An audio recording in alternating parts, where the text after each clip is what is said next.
What this is a group coaching call. It's a mastermind. It's a public event I'm running to give folks who are not in my courses a chance to see the kind of sessions that we're doing inside the course. So this is not just a general Q&A. It's not a class. It's not a workshop. There's no agenda. The agenda is you. So I don't bring it. You bring it. You bring your biggest LSAT challenge, the biggest thing holding you back, and we'll dive deep. We'll see where it goes. I'll give you feedback. I'll invite others to give you feedback as well. And so it's kind of fun. It's a fun format. I love doing this. It's one of my favorite things. So a couple of links to give you all a sense of just what this is about in case you want to see more now or later. I've got 2 previous sessions I've run on the LSAT Unplugged YouTube channel and podcast, public sessions, as well as a link to the courses if you would like to find out more. No obligation, obviously, but the links are there if you want to check them out. So if you'd like to be in the hot seat and get some coaching from me as well as from others in the group, just use the raise hand function here in Zoom or type in the chat and I'll call on you and invite you to come on in and join.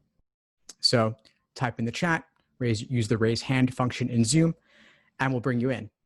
I know that some of you emailed me in response to my earlier email expressing interest in getting some coaching, so I'm happy to support you there. Hanye, I know that you emailed me regarding, I believe, reading comprehension. So if you'd like to come on in, just unmute yourself and turn on your camera and join us.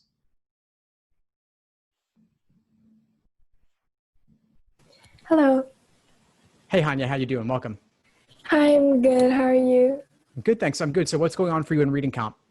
So I think the first thing is my reading speed is quite slow. And then also, I'm actually not really sure what's going on, but like reading comprehension is my section with the lowest score. And I think sometimes I can't get the inference right. And also with the, I know like I have to go back to the passage to find the detail, but usually I can't find the like right one to eliminate the wrong answers. Okay, and what have you done for reading comp in terms of passages and in terms of your initial approach? So how many passages and what's your approach like? So my approach is like I have finished reading the passage and I go to questions, and then looking at the questions, I identify which type of question it is, and then decide if I need to go back to the passage to find specific area to like pick out which one is the right correct answer. Right. So you're reading the passage, going to the questions, going back to the passage and hunting for the information you need. Yeah, but that's right. My question though is, when you initially read the passage, what are you looking for? How are you going about it? How many minutes are you taking? What are you looking for? Talk to me about that. So for one passage I was doing today, I took around 5 minutes and 30 seconds to read the whole passage. It was a science passage. And I was looking for general structure. Like, for example, that passage, the first sentence is about like forest is blah, blah, blah thing, blah, blah, blah. And then it's about economic and the ecological interest, the passage mentioned in the first. And I know, so this topic is about forest and about its economic interest. And then for the later, I look for its structure. For example, it brings up about like 2 claims, and then the second passage is like discussing about the first claim, and third passage discussing about the second claim. And then I look for author's attitude and the structure. I like that. Yes, it is about the structure. It's about the attitude. It's not about the details. So when you say there are 2 claims, fantastic. You're focusing on the way the passage author is going about laying out the passage. As you know, it's about forest, it's about economics, but it's also not really about those things. It's not really about the content. You want to think about how certain are they in their claim? How broad is their claim? What is their tone? Are they skeptical? Are they supportive? And how far in one direction or the other? So you're looking at the right things, but you also said to me 5 minutes and 30 seconds just reading the passage. That's Now, right. do you have extra time on the LSAT, or are you limited to the 35 minutes? 35 minutes. Okay, so obviously you want to get that down, right? So 5:30 on the passage read gives you 3 minutes and change on average for about 7 questions. So 30 seconds a question obviously isn't going to be enough. You're going to want to get that down. So your approach sounds pretty good in terms of what you're looking for, but we've got to get it down further. Okay. Now, the question is how? And part of that will simply be practice. What other ways do you think you might be able to shave off time aside from simply practicing more? Maybe like read articles in different like areas, like science, like humanities, different areas. Yeah, I hear that a lot, right? The Economist, Scientific American, people are always saying that, right? When are you taking the LSAT? What's your target test date? I'm taking it in September 2nd, and then I'll take next one either in October or November.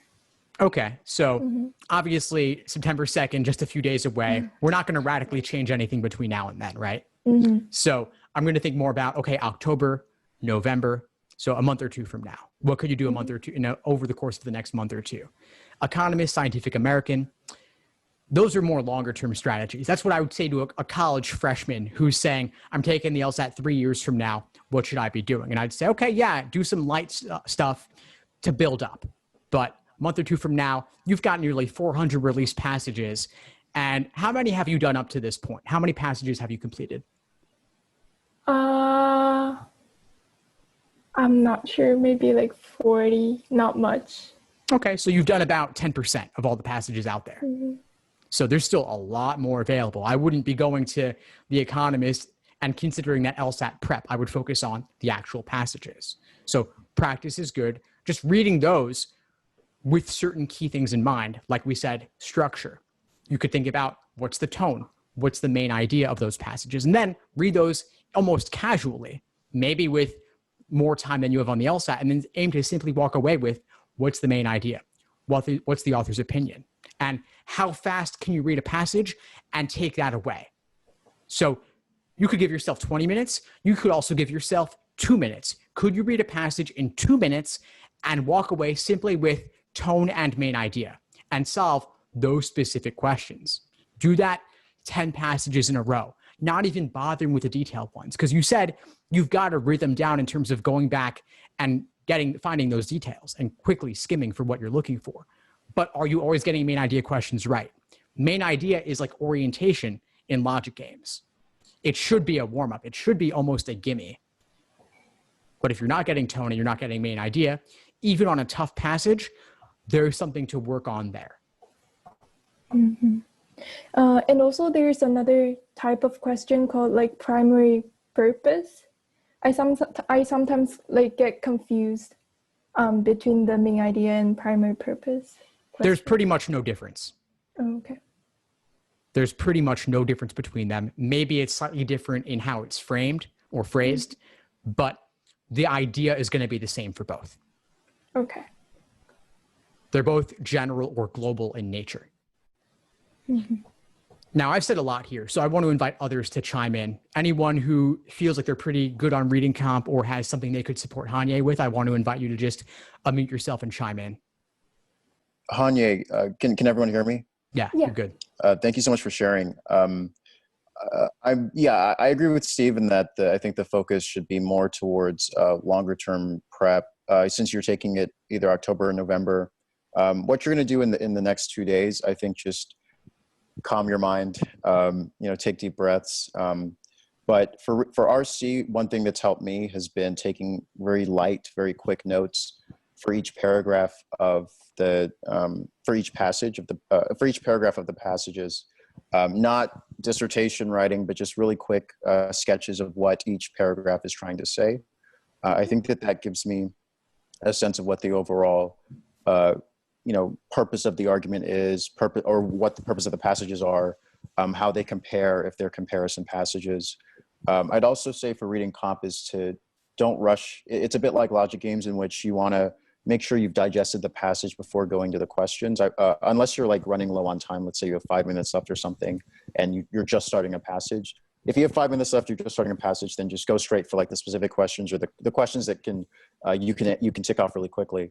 But if you're just trying to get yourself started, I would say don't rush to the questions until you have a general understanding of what the passage is saying, because if you don't understand the passage yet, then going to the questions isn't really going to help you. At least that's what my experience has been. So I would say just give yourself enough time to actually digest it. I wouldn't spend more than 3 minutes reading per passage, but get yourself to the point where 3 minutes is enough to really understand. And certainly I would say read over it at least twice. I don't just read over it once. And then, just do the quick sketches.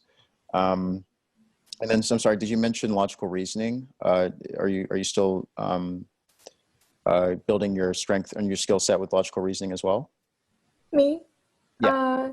I'm trying to improve it, but my main problem is just reading comprehension. RC. Okay, cool. Well, yeah, that's what I would share. Thank you. And I have the same question as Molly. Like, do you read over it twice in 3 minutes, or? So I would say the whole process of reading over twice and then maybe doing the quick sketches of each paragraph would be 3 minutes. Okay. For me. Because I don't, a bit like logic games for me, I don't see, I wouldn't move on to the questions until I understand what the rules are, what's being asked of me. Because if I'm confused going into the questions, then I'm not going to perform at my best. So I think sometimes people want to jump straight to the questions because I don't want to waste time. But I think that you make up for the time that you might lose understanding, you make up for in speed with answering questions. Yeah, definitely. Thank you. Fantastic advice, Richard. Thanks for sharing that. So yeah, I agree that in general, 3 minutes on the initial read is a good benchmark. Maybe it'll occasionally be 3:30 for a really tough passage. Maybe it'll be 2.5 for a relatively easier passage, but 3 minutes sounds pretty spot on. That way you have approximately 1 minute on average per question, maybe slightly less, but that's a good general rule of thumb. Now, I also want to emphasize what Richard said regarding properly understanding the passage, taking the time to understand it on that initial read. Maybe you're not looking to memorize every single detail, but you want to know where they are so you can find them when you need them. And as an exercise, as a drill, sometimes slow down and really take the time to digest every single sentence, every single idea, and maybe paragraph by paragraph. And what does it mean? Why is it there? How are they setting the stage? That's one of my favorite things to do in coaching sessions with students is we'll take one really tough passage and spend 20 minutes just breaking it down and doing the questions. That's obviously more than double on average what you get on test day. But for a really tough one, for example, the riddled basins of attraction, I think it's from test 50, passage 4. I did that one the other day with a student. We just spent a long time going sentence by sentence, paragraph by paragraph, breaking it down. And one thing I'll do is I'll make up examples. I'll make up analogies. For that one, I talked about the riddled basins being like the Atlantic Ocean and the Pacific Ocean, and water spilling into them, and the riddled parts being like topography on a continent. And a lot of that wasn't there in the passage, but I used that as a mental frame to better understand what was going on. And for a really tough physics passage like that, for most pre-laws at least, that was really useful to do. On test day, can you always do that sort of thing all the time? No, but for tougher passages where you don't really have a proper frame of reference, you got that, and they're not giving you good examples to work with, make up your own and see if they fit. And that can at least help you along over the course of answering the questions. Thank you. Of course, Tanya. Thanks for joining and sharing what was going on for you. I know. So Cheetah just shared some good information in the chat here about primary purpose questions, asking yourself, what's the author's attitude? Does the author want to inform the reader about a specific point or provide counter arguments? Catch any viewpoints from each paragraph. Yeah, as you're reading, look for specific viewpoints. Look for where the author is expressing their opinion. For primary purpose, the question is, why did the author write this? What are they trying to communicate? Just like in logical reasoning, what's the main idea? What's the main point? What's the main conclusion? If they could only keep one idea, what would that be? What's the reason they even said all of this in the first place? If you could only have one takeaway, what's that takeaway? That's the primary purpose, and that's also the main idea. Same thing. Tone will typically be relatively moderate or qualified in nature. So not wholeheartedly enthusiastic and supported without qualification. Typically, it will be qualified approval or moderate skepticism, something like that, something relatively in the middle, but maybe leaning a little bit one way, a little bit the other way, or they could simply be reporting something. But stay away from going too far into the extremes, typically. And that's actually why The Economist and Scientific American can be useful in a way, because they're not totally partisan, totally in one direction, totally in the other.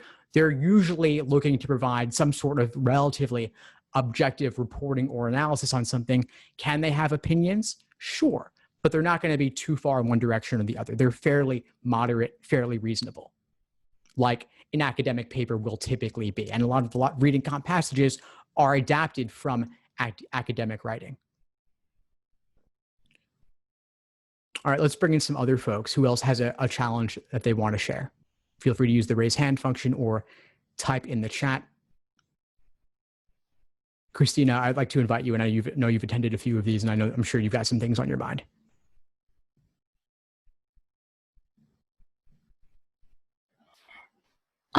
Right now I'm kind of processing. I'm actually taking the exam tomorrow morning. So I'm kind of taking it chill and just taking in these great words of wisdom from everybody, which is really helping calm my nerves at the moment. So, and thank you.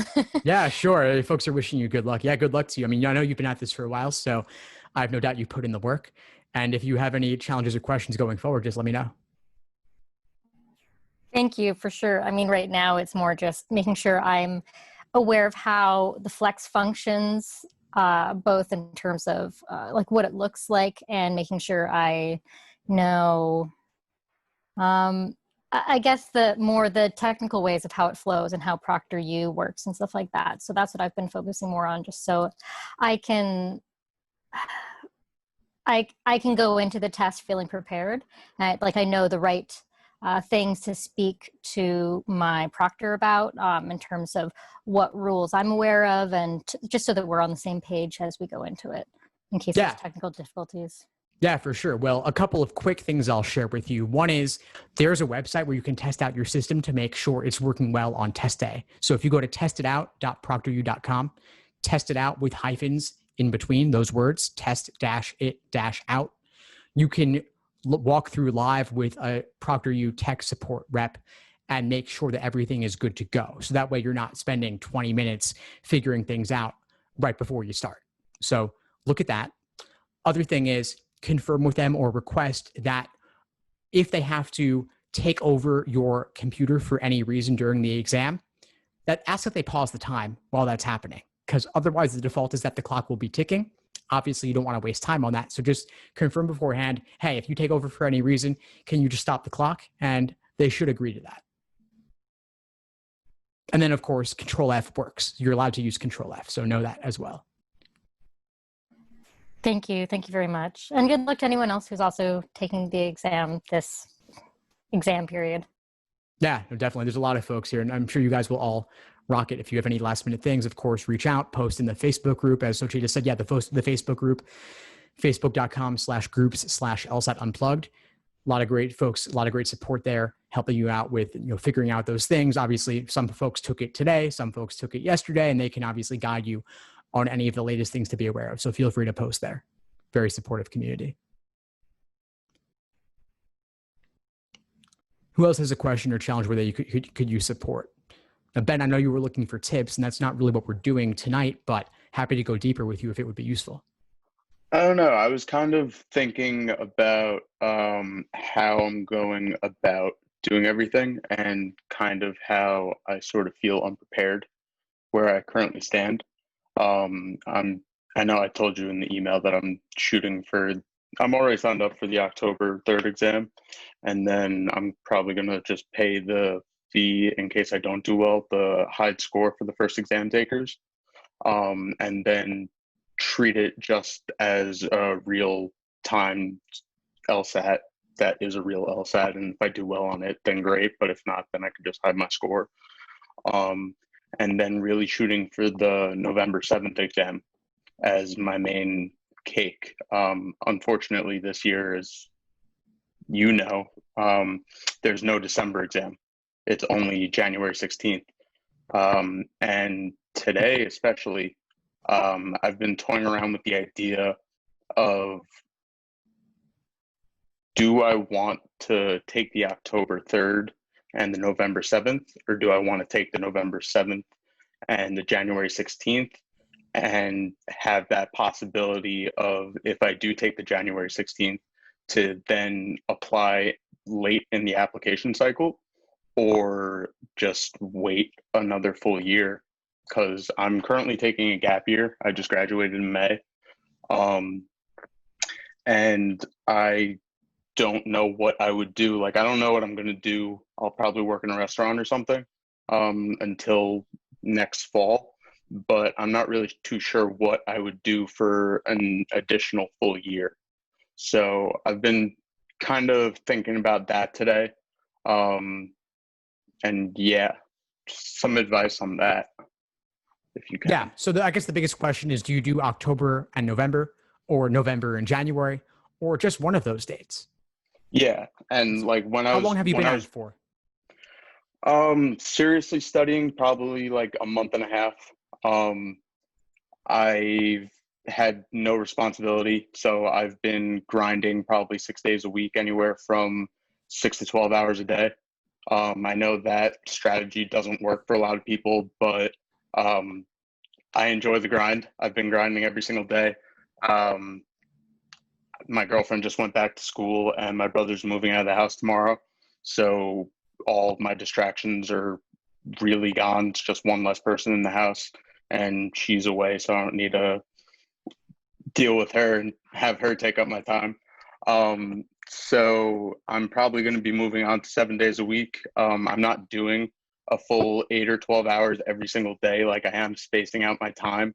And I saw, actually this morning, it was really funny. I saw your mindful meditation video that you posted, and I was just laughing to myself, because before you said that, so I'm used to meditating. Like, I started doing that 2 years ago, and as soon as I really got into study mode, I found that taking 10 minutes here and there, I do it 3 times a day throughout the course of the day. Whenever I'm taking a break, I'll usually study in like 4-hour blocks. And then I'll meditate before I go to sleep, and that's keeping me sane.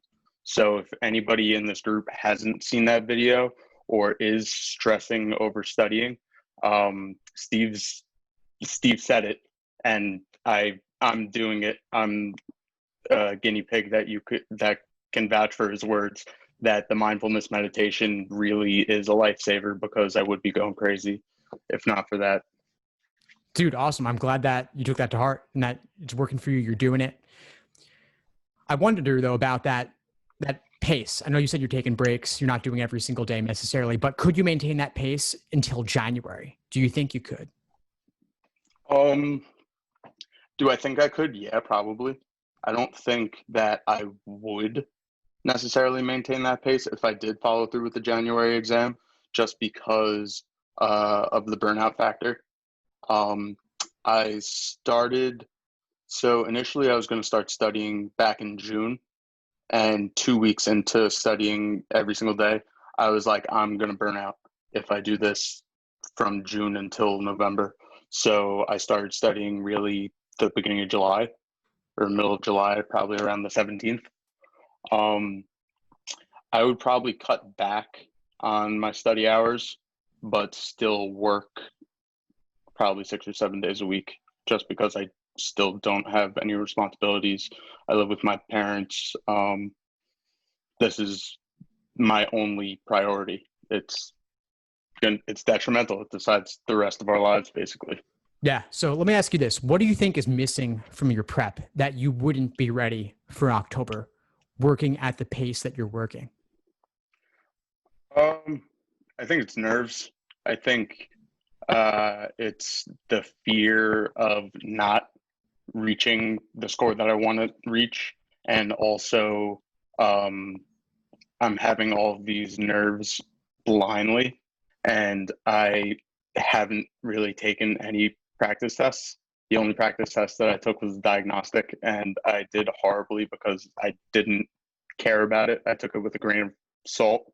Like, I was going back and forth between taking the test, eating dinner, having the dog barking, my mom yelling at my twin brother, playing Call of Duty during one of the sections. Like, I didn't take it seriously, and I know my score doesn't reflect what I knew or what I do know now, because I know that I've learned so much in the time that I've been studying. And yeah, I guess that's really it. Just the fear of the unknown. But how can you get over that? How can you get over it? I'm going to take the practice test tomorrow. The practice test. I mean, you've got about a month till the October exam. I'm planning to probably take them either every day and then review, or every other day. I'm really fortunate that we have the flex exam right now, honestly, because especially for review, it's a shorter test to actually take, and it's a shorter test to actually review versus if it was a 5-section test. So I'm a little lucky in that respect, but yeah, I just need to start taking practice tests. Otherwise, what am I doing? Well, that's your answer. I mean, yeah, if you keep taking practice tests and your scores are where you want them to be, then go for October. If you want to hit your fullest potential, I would guess November is a better option. And you could still apply this cycle. You talked about taking another entire year and what you do during that time. I get it. Listen, I mean, for some people, taking January would make the most sense if they could maximize their score. If that's what would allow them to reach their top score, you could still apply this cycle and it'd be fine. Obviously, it's a little bit later. Maybe chances are a little bit lower, but a higher score could offset that. But it sounds to me like you've got the time where you could hit a high score in November and maybe even October. Who knows? I mean, I don't typically recommend doing only, you said a month and a half up to this point, right? Yeah. More or less. All like right. So that gives middle of July. All right. So that would give you about 2.5 months till October. And so that's on the shorter side, but full-time study changes things versus part-time study. So yeah, it's very different. And I've learned that I can't really speak to many people and relate to them, because the LSAT, everybody has different responsibilities and different lives. And you could be working full-time and only doing a couple hours a week. If you're lucky, you could have kids, you could have pets, you could have real responsibilities that I fortunately don't have any of right now. So I am able to devote my full time to it, and I just haven't spoken to anybody. The only person who I've spoken to who did have a full, he did it in 1 month. This was probably in the late 80s or 90s. It's my cousin. He studied for a month every day for 8 to 12 hours a day and scored what would now be like a 172. Nice. And he went to Georgetown. Cool. Well, listen, I mean, burnout's real. So if it's working for you, I'm not going to say don't do it, but I'd also say you're probably the exception in that case, especially during COVID. It's too easy to do nothing but this, because too many other things like socializing, being out in public, a lot of those are removed, at least in certain. So be careful about that. Be on the lookout for it. If you start taking exams, don't do them every single day. At least max every other day, along with detailed review, is plenty. Now, Cora mentioned in the chat, she said, I wonder if Ben could use a tutor. Now, Cora, if you're interested, if you're open to it, I'd love to hear more about your thoughts for Ben as to what he might be able to benefit from in that case. I haven't had a one-on-one tutor yet, but I do take a lot of your classes. And I'm just wondering if if you're thinking about having more of that one-on-one, either with Steve or with another tutor that can actually help you out. I think for that would be, if you are taking your prep test, you're able to figure out where your weaknesses are, and then a tutor can actually help you hone in on those weaknesses. Hone in on those weaknesses. So then you feel actually better for your either your October or your November test. That's just my own, and something I've been toying with too, just because I've been studying since June and I know where my weaknesses are. So that was just my 2 cents. Well, thanks for sharing that, Cora. Yeah, it's interesting because people will talk to me about analytics and they'll say, oh, I notice I'm disproportionately getting this question type wrong, or I'm not noticing any differences in where I'm getting things wrong. And I'll say to them, it's not always about question type. Sometimes you just need to walk through difficult problems in depth. And then a coach or a tutor or an instructor of some kind can look at things differently from how you might look at them. Like I was talking about the riddle basins of attraction, reading comprehension passage, just walking through that in depth, giving my cold take on it where I haven't looked at it in maybe several months. So I'm looking at it essentially cold. But with my experience, I'm noticing certain things and calling out certain things. You may not need me specifically, and we may not even work well together. But I would say, if you think that the analytics aren't giving you enough guidance in terms of what to be looking for, or your review process isn't deep enough, then yeah, it might be worth exploring working with somebody one-on-one, maybe not for a full coaching program, maybe just a couple hours here, a couple hours there as needed, but think about what you're looking for and what might be missing from your prep.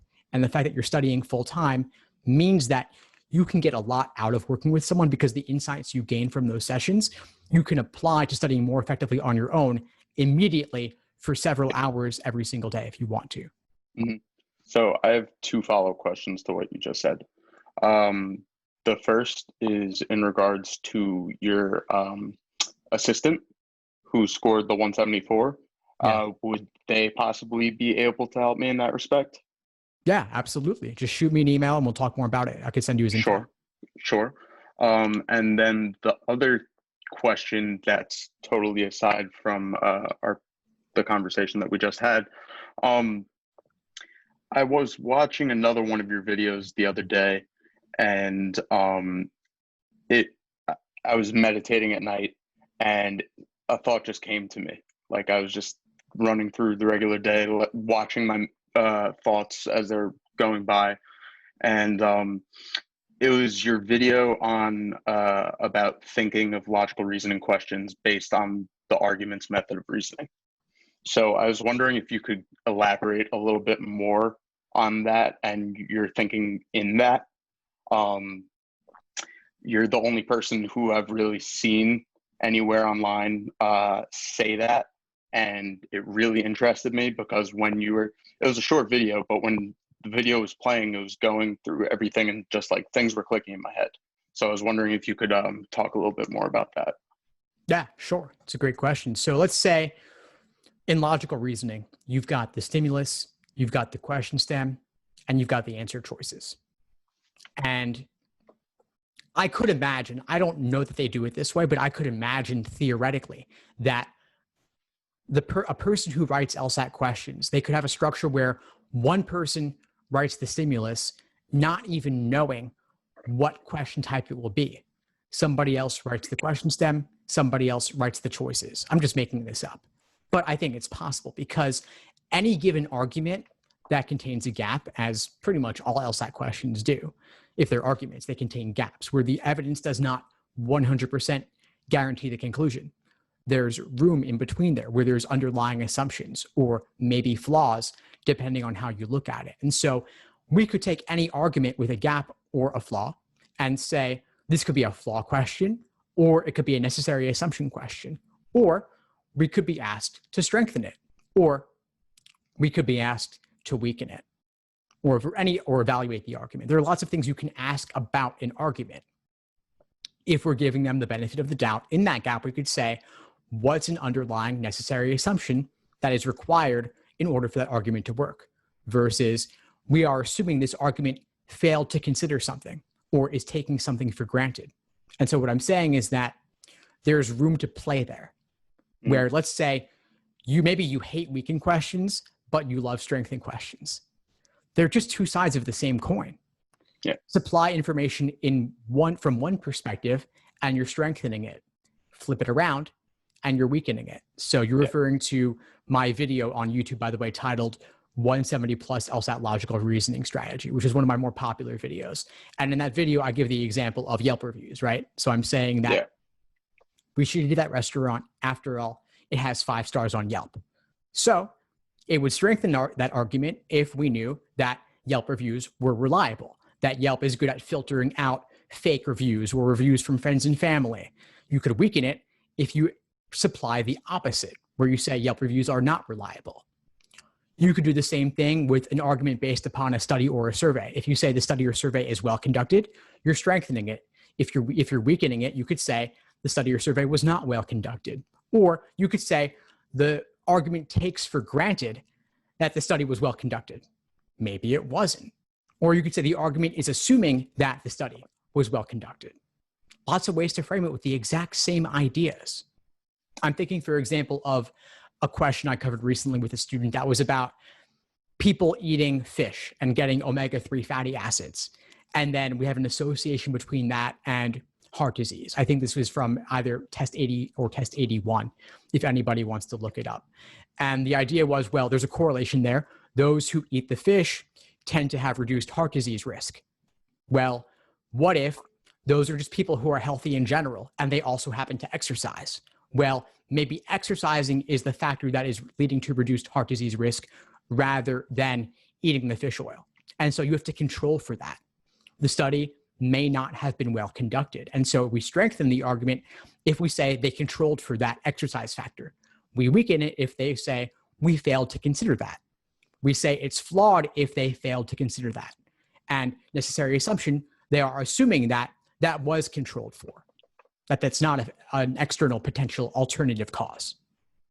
So we're focusing on the method of reasoning in the stimulus and that gap, and we're dealing with the gap in a variety of different ways.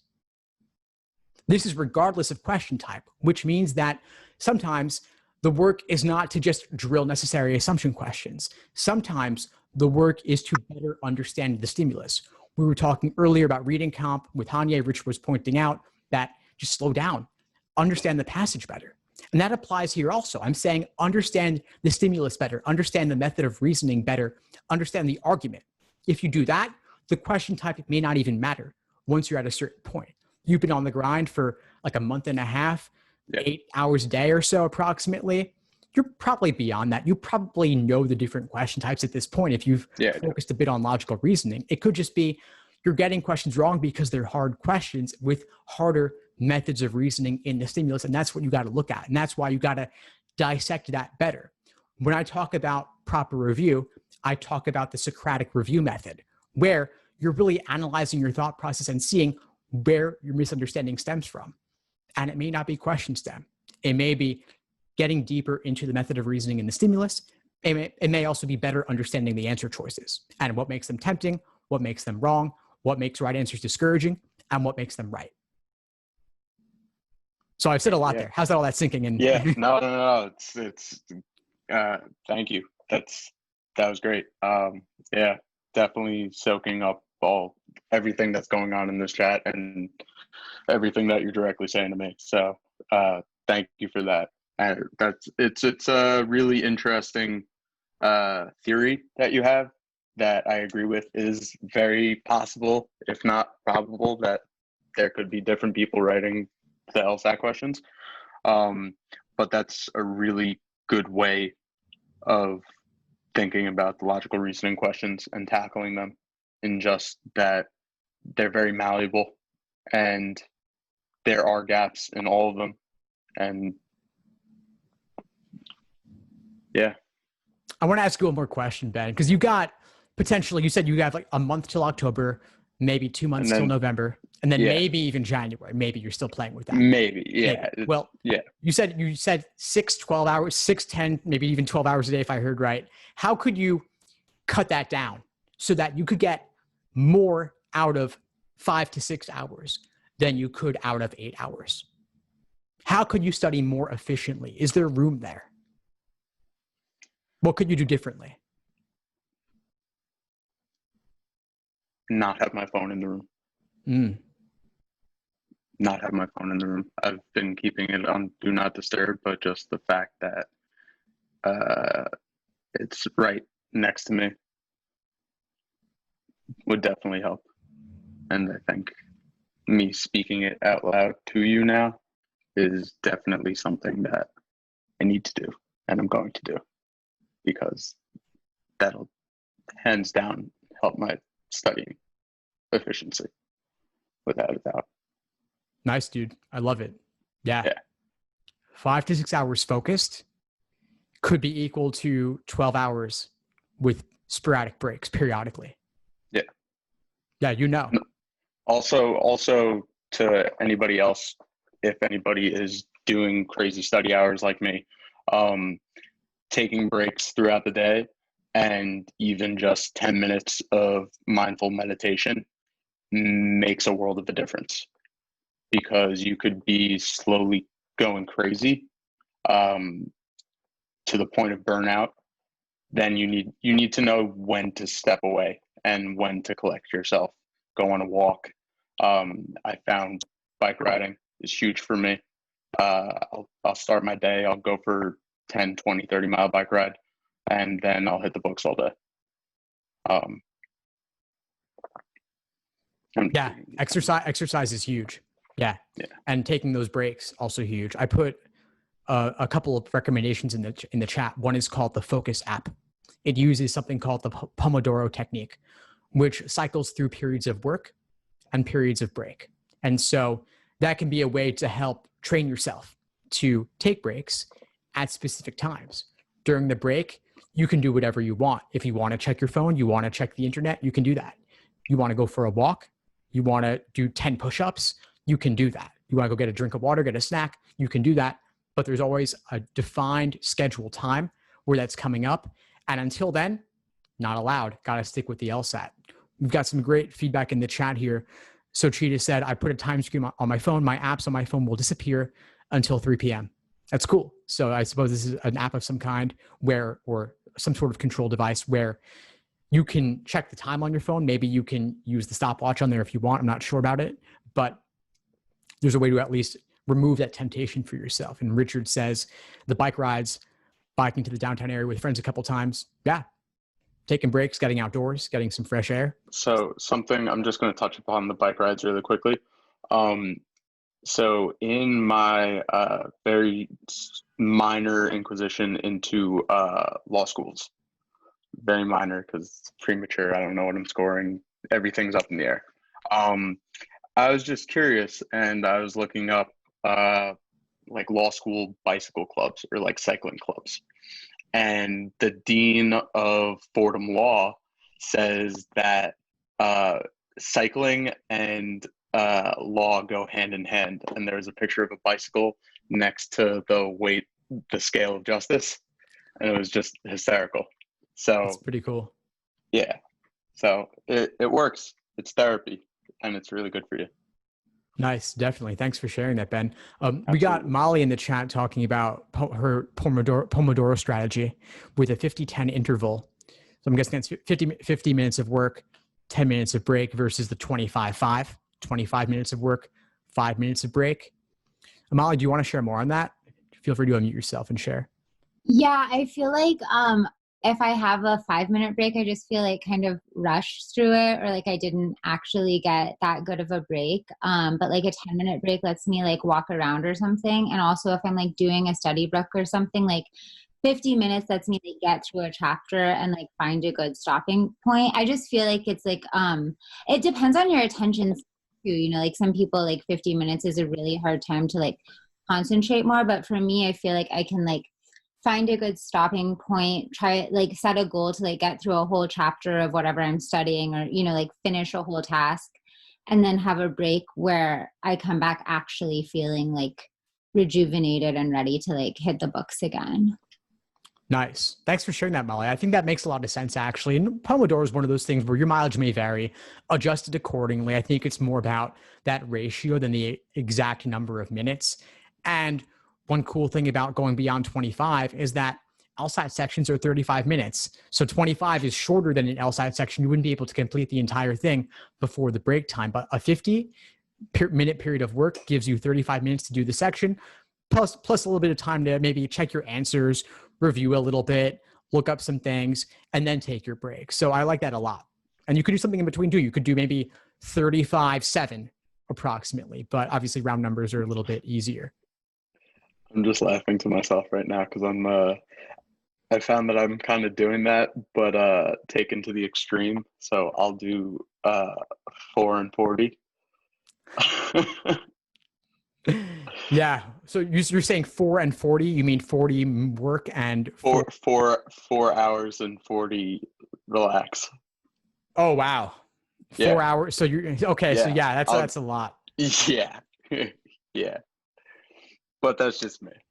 Yeah, I hear that. So I mean, consider modifications, do what you got to do. But like I said, I think that a lot of what you're doing can work up to a point, but does run the risk of burnout for most people. Obviously, everybody's different, but be open to cutting it down. And again, as you said, remove your phone from the equation. Maybe those extreme work periods can be reduced down a little bit and more time for bike riding.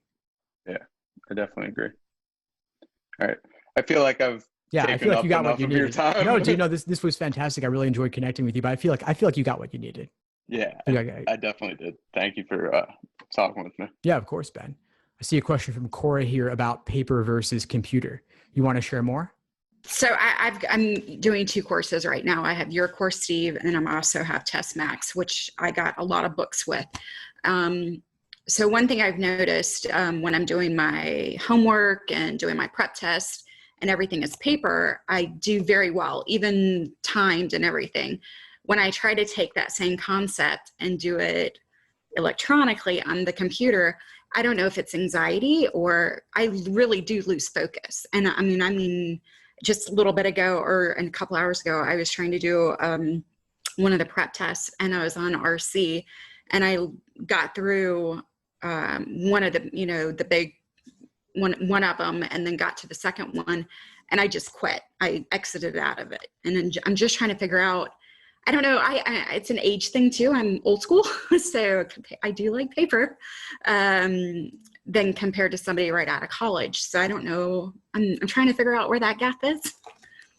Yeah, I hear what you're saying. Yeah, I also prefer the more old school paper. It's a little bit of an adjustment to do things on screens, and screens have all their temptations and we associate them with different things than with books, right? Like print material typically, I would say, is higher quality than what you see on the computer with social media, BuzzFeed, listicles, that sort of stuff, different associations, different reading habits. Mm-hmm. And I don't know if there's a way around it other than just doing it more. And maybe try to increase the quality of everything you do on the computer to have that association. What's your target test date, Cora? I'm signed up for November. So that gives me 5 months total of study time. Okay. And so you're moving into the later phases of your prep right now as the exam approaches, moving more into timed work, right? Timed sections, timed exams. Right. And I'm, I've been using the 3-month plan. And so going through where it was like a week of logic games and then a week of LR. And so that's kind of where I'm at right now. And on my study routine. And I got to keep from, I don't know if it's anxiety or whatnot of why I keep shutting down. And then I'm like, screw it, exit out. And then too, it's weird too, because on paper, and this is a bad habit of the underlining and like even on RC, I have making my little notes because I do the whole thing that I know you guys were talking about after each paragraph of something, you summarize and whatnot. And I do that, but it's been on paper. It's been very hard to take that same habit and do reading electronic and then writing on paper, even with LR with sufficient necessary and whatnot too. So that's been my biggest hurdle right now. No, thanks for sharing that. Yeah, I mean, I shared my quick take on that, but I want to invite others who have had similar struggles or those who feel comfortable with doing the work on screen to share some of their feedback and thoughts. I actually had a thought about that. I'm right there with you, Cora. I'm a little bit older, not the typical age, and this is actually going to law school would be a second career for me. Same. And I'm a psychologist actually, and so have gone through all of that and the licensure exam. This format is really hard. I took the test yesterday, and I had prepared for a couple of months, and I was very struck by the anxiety that I had.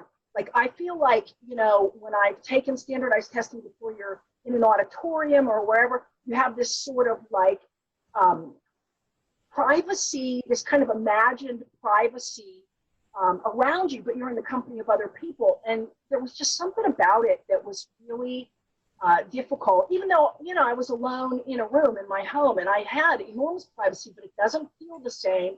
And the hardest thing for me yesterday, and this was the thing I wanted to comment on, it's just so unfortunate that the first thing you have to start with is the analytical section, because I think that's a section that's very sensitive to anxiety.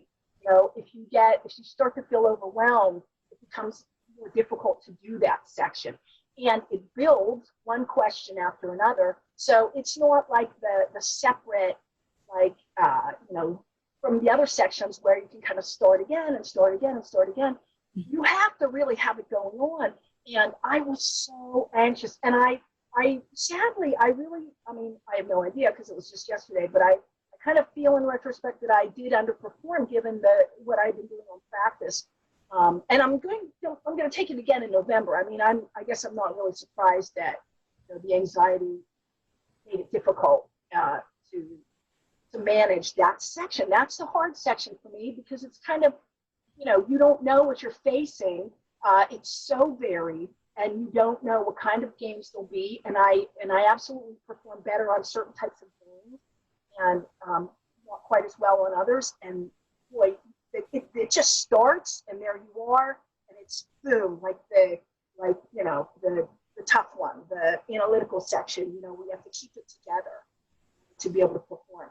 All I can think of is, in retrospect, coming off of it, I just have to practice, practice, get more familiar with the games, do it, so that it's like anything, the anxiety will be diminished the more familiar you are with what's going on. Just going to practice, and so that as whatever I get will just feel less threatening, less, I won't be as agitated when I start. But boy, anxiety and speed, as you get older, speed, that I can do the analytical questions. I very rarely come across one that I don't understand, but I can't do them nearly as quickly as maybe I would have 20 years ago.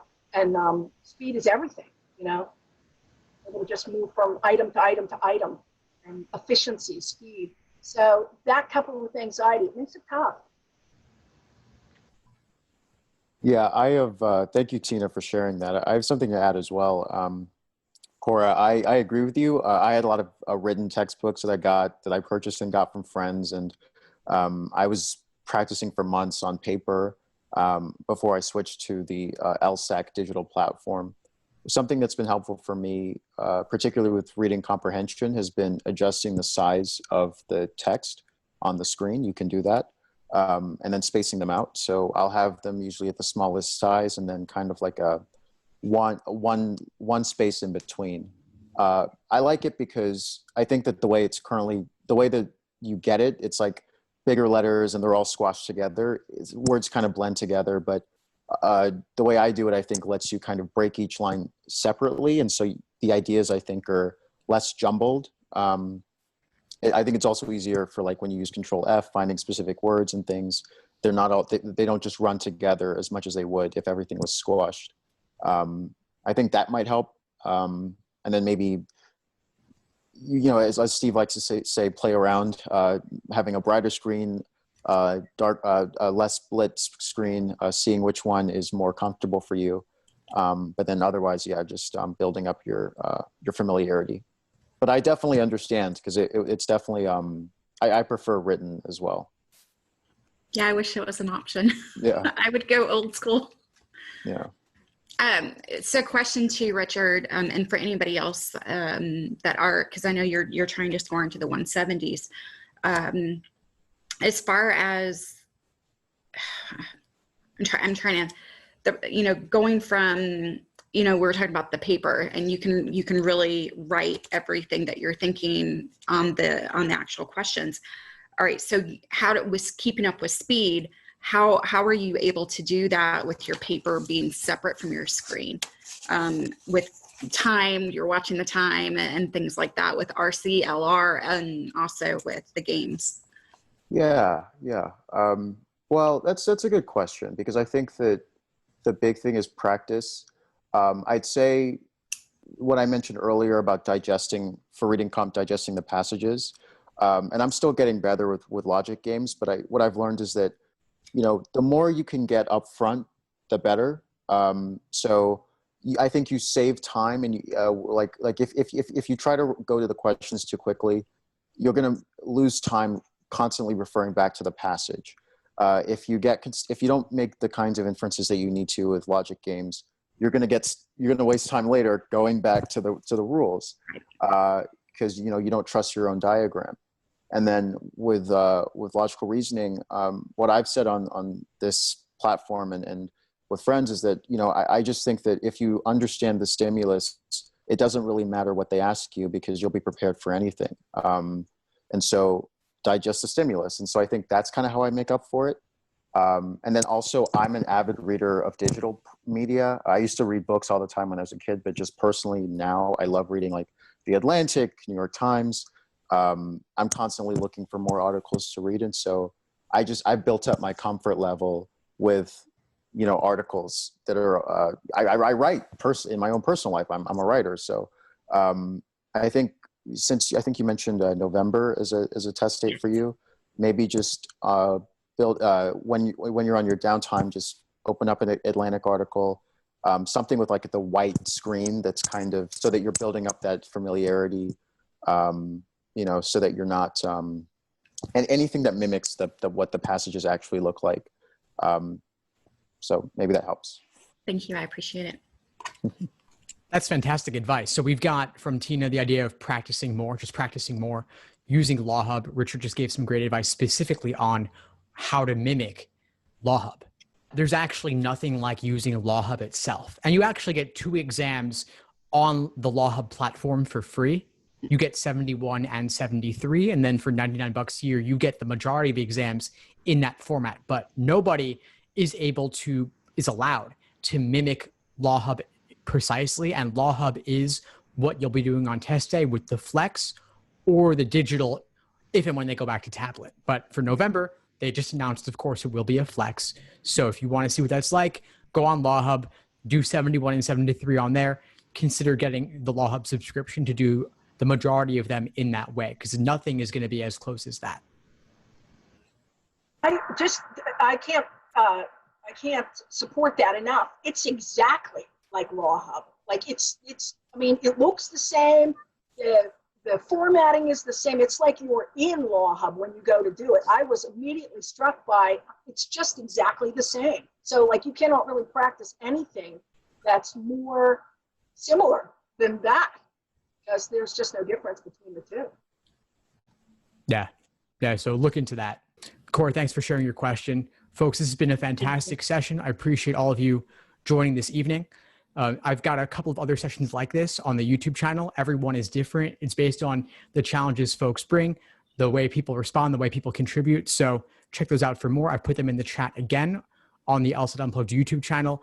I've also got a link to the courses for those who are not members and want to find out more. We're running these sorts of sessions approximately every 2 weeks. And so please feel free to ask questions or check out the samples.